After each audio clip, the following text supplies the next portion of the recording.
Student कैसे हो आप लोग। आई होप सब ठीक ही होंगे। तो हमने क्या स्टार्ट की है, क्लास 7th की सीरीज़ स्टार्ट की है, जिसमें हमने चैप्टर 5 का फर्स्ट पार्ट है ना वो डाल दिया है। अब हम क्या कर रहे हैं, सेकंड पार्ट आज हम पढ़ेंगे। जिसने वो वाली वीडियो नहीं देखी वो देख लीजिए, चैप्टर को बहुत ही अच्छे समझाया गया है। आज हम क्या पढ़ेंगे, ज्वार भाटा और महासागरीय धाराएं। तो ज्वार भाटा क्या होता है, देखो ज्वार भाटा कहाँ पे आता है, तो समुद्र में आता है। महासागर में क्या आता है, ज्वार भाटा आता है। और ज्वार भाटा में क्या होता है कि जो जल होता है वो ऊपर उठता है तट के और फिर नीचे आता है। हम समझते हैं क्या है ज्वार भाटा। तो दिन में क्या होता है, 2 बार नियम से महासागरीय जल का उठना एवं गिरना। दिन में क्या होता है, 2 बार महासागरीय जल क्या होता है, उठता है और फिर गिरता है। इसको ही क्या बोलते हैं, ज्वार भाटा कहलाता है।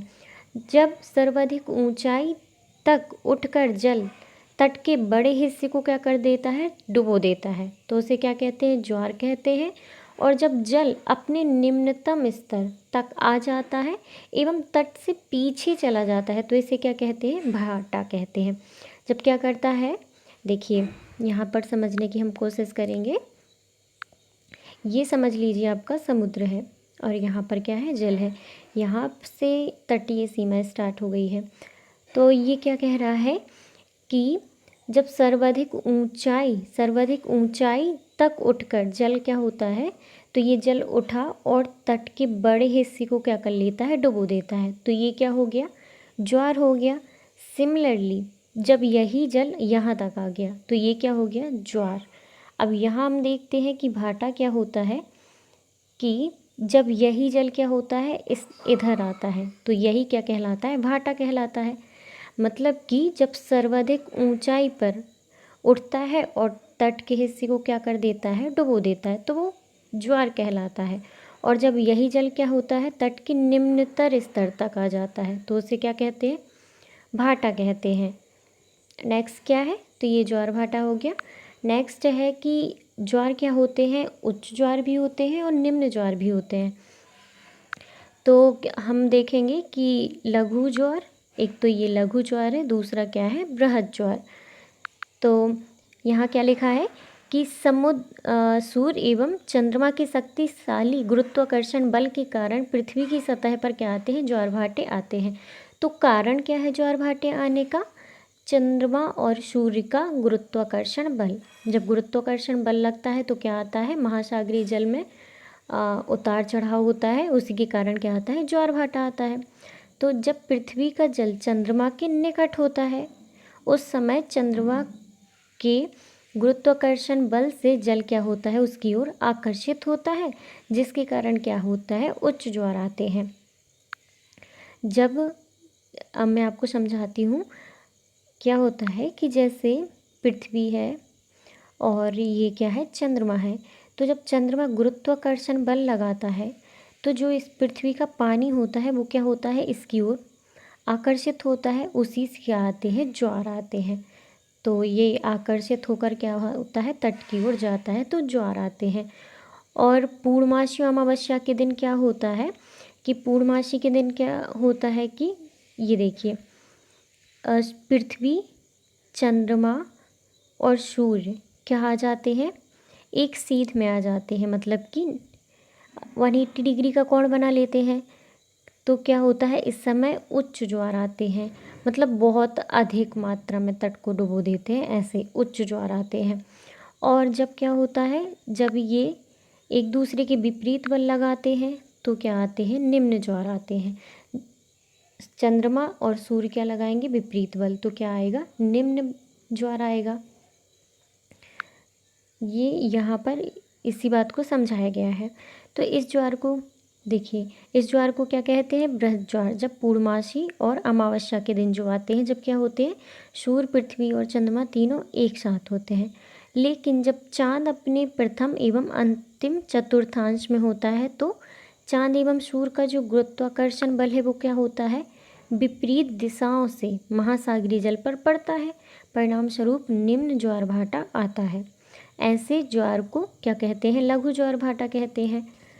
तो समझ में आया लघु ज्वार कब आता है और और बृहद ज्वार कब आता है?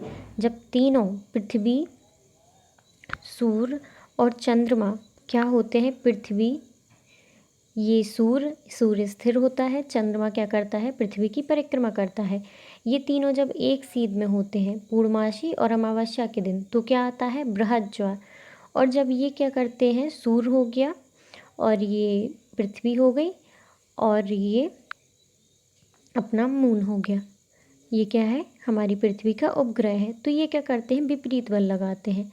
इसने यहाँ से बल लगाया, इसने यहाँ से, तो क्या आएगा? निम्न ज्वार आएगा। ठीक है, समझ में आ गया होगा।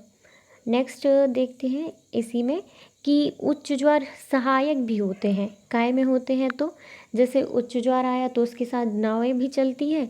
उच्च ज्वार आया वो सीधे क्या? तट के पास पहुंच जाती है। जल का बहाव ऐसे होता है, तो जल स्तर को तट की ऊंचाई तक पहुंचाते हैं। तो ये जहाज क्या होते हैं? सीधे बंदरगाह तक पहुंच जाते हैं। बंदरगाह क्या होता है? जहाँ पर अपने जो जहाज होते हैं वो रुकते हैं, उसको क्या कहते हैं? बंदरगाह। मछली पकड़ने में भी लाभदायक होता है, क्योंकि ज्वार के साथ मछलियाँ भी ऊपर आ जाती हैं और आसानी से मछुआरे उसे पकड़ लेते हैं। फिर क्या होता है कि कुछ स्थानों में उतार चढ़ाव के कारण विद्युत भी उत्पन्न की जाती है। ज्वार भाटा से क्या की जाती है? विद्युत उत्पन्न की जाती है। नेक्स्ट देखते हैं महासागरीय धाराएं क्या है।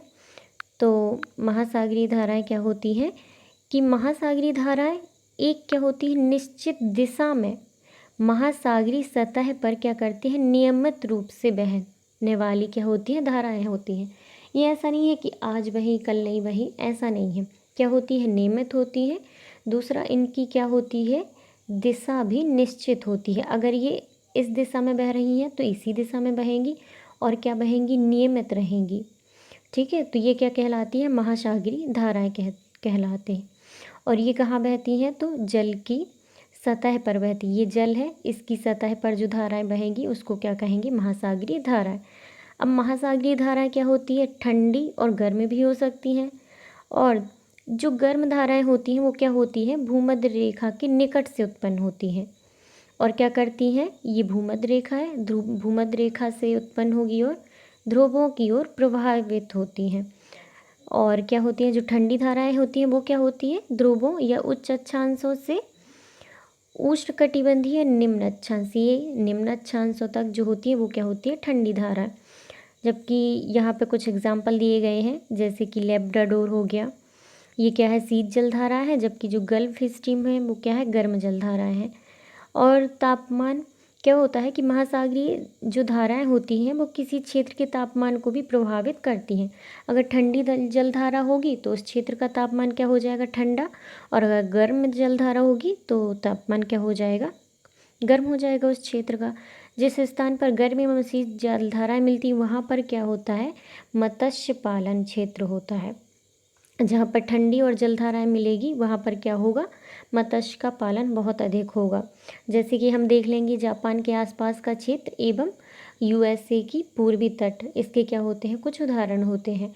ये मैं थोड़ा सा आपको डायग्राम से बताऊंगी, क्योंकि ये हमारा लेक्चर भी बहुत छोटा है, तो हम इसको बहुत अच्छे से देखते हैं।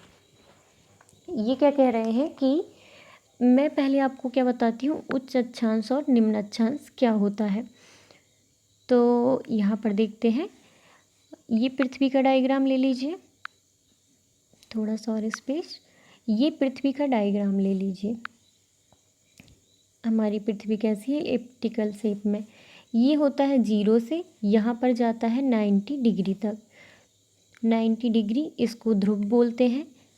और ये क्या होता है कि ये होता है 0 डिग्री। तो 0 डिग्री को बोलते हैं निम्न अक्षांश, और जो 90 डिग्री होता है इसको क्या बोलते हैं? यहाँ पर उच्च अक्षांश। तो ये क्या कह रहा है हमारे क्वेश्चन में कि जो जलधाराएं निम्न अक्षांश से उत्पन्न होती हैं वो क्या होती हैं? गर्म होती हैं और कहाँ जाती हैं? उच्च अक्षांश तक। और जो धाराएं उच्च अक्षांश से निर्मित उत्पन्न होती हैं वो कहाँ आती हैं? निम्न अक्षांश तक। और वो कैसी होती है? ठंडी होती हैं। जो 0 से 90 तक जाएंगी वो कैसी होगी? गर्म होंगी। जो यहाँ उत्पन्न होगी 0 डिग्री पे वो गर्म होंगी। जो ध्रुव पे उत्पन्न होगी, क्योंकि यहाँ पे बर्फ़ होती है, तो वो क्या होगी? ठंडी। और इनकी डायरेक्शन कैसी रहेगी? ऐसी। डायरेक्शन कैसी रहेगी? ऐसी मतलब। तो आपको निम्न अक्षांश और उच्च अक्षांश समझ में आ गया होगा, क्योंकि इसमें बहुत बार यूज़ किया गया है और आप लोग पढ़ लें, आपको समझ ही नहीं आए कि ये है क्या निम्न अक्षांश। तो 0 डिग्री निम्न और 90 डिग्री उच्च अक्षांश। जो 0 डिग्री से उत्पन्न होगी वो क्या कहलाएंगी? गर्म जलधाराएं होंगी। जो 90 डिग्री मतलब ध्रुवों से उत्पन्न होंगी वो क्या होंगी? ठंडी जलधाराएं। समझ में आ गया होगा। अब जहाँ गर्म एवं ठंडी जलधाराएं मिलती हैं वहाँ क्या होता है कि कोहरे वाला मौसम हो जाता है, और यहाँ पर क्या होती है कि जो नौ संचालन में बाधा होती है। जैसे जहाँ जाते हैं तो वहाँ पर बाधा उत्पन्न हो जाती है। अब जैसे गर्म पानी में ठंडा सा डाल दो तो कितनी भाप निकलती है ना, तो वही कोहरा हो जाता है और क्या होता है? बाधा होती है नौ संचालन में। मैं थोड़ा सा मैप को भी देखना सीखिए आप लोग कि ये क्या है। यहाँ पर 0 डिग्री बताया गया है। 0 डिग्री ऐसे क्या जाती है? सीधी सीधी 0 डिग्री जाएगी। ये इसको क्या बोलते हैं? 0 डिग्री को विषुवत रेखा। अब यहाँ से जो उत्पन्न होगी महासागरीय धारा, ये हमारा महासागर है। ये देखिए प्रशांत अटलांटिक है, उत्तरी अटलांटिक, ये क्या है? दक्षिणी अटलांटिक। अब यहाँ से जो उत्पन्न हुई जलधारा ये ऐसी जाएंगी तो ये क्या हो जाएगी? गर्म। ये कहाँ है? ये देखिए यहाँ पर गल्फ स्ट्रीम है, तो ये क्या हो गई? गर्म जलधारा। अब ये यहाँ से ऐसे लौटेंगी तो ये क्या हो गई? ध्रुव साइड से आने लगी, तो ये कैसी जलधारा हो गई? ठंडी जलधारा हो गई। कैनारी की जलधारा क्या हो गई? ठंडी। तो यहाँ पे जो रेड वाली एरो बताई गई है ये क्या है? गर्म। और जो ये पर्पल वाली बताई गई है ये कौन सी है? ठंडी। सिमिलरली यहाँ देखिए नीचे भी जो यहाँ ब्राज़ीलियन धारा है ये गर्म है, क्योंकि ये कहाँ से आ रही है? 0 डिग्री से। और फिर जब ये जाएगी तो ये क्या हो जाएगी? वेनेजुएला धारा क्या हो जाएगी?